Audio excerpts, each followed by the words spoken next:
The CAB has been a hugely successful organisation, and as you rightly say, it has been mirrored across and copied across other countries. My thing is that we should make sure that absolutely any resource the CAB need, they should get. They are an incredibly effective organisation.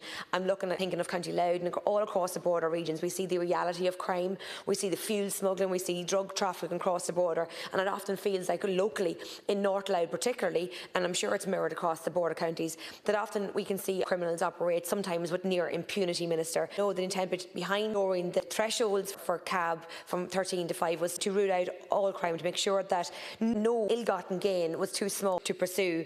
Thanks very much, Deputy. I had the honour of being out at Walter Scott House and meeting Superintendent Gubbins, who heads up the Criminal Assets Bureau, and I'm very impressed by the work that they're doing. I want Deputy McGreehan to know that the Government is going to continue to support the growth and expansion of CAB to recover assets for the State.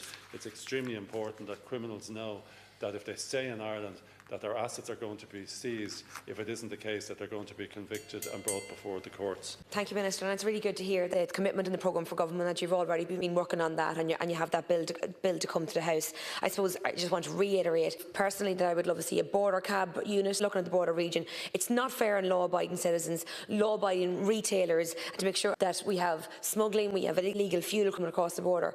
These are criminals. They might be, under a guise of smuggling, but it is criminal activity, and I want to make sure that they're held to account. And of course, one of the reasons why many serious criminals from Ireland have left Ireland and gone further afield is because of the threat they were exposed to from CAB, and that is a good, positive development. I want the Deputy to know that there's no part of the country that is free from CAB's supervision or surveillance. And I know that in all communities around the country that CAB has initiated proceedings against individuals where they believe that they have assets which are the proceeds of crime. I want that to continue. I'm sure it's happening in the border region as well as in other regions as well. It's not simply an organisation that concentrates its attention on Dublin or Cork or the main cities.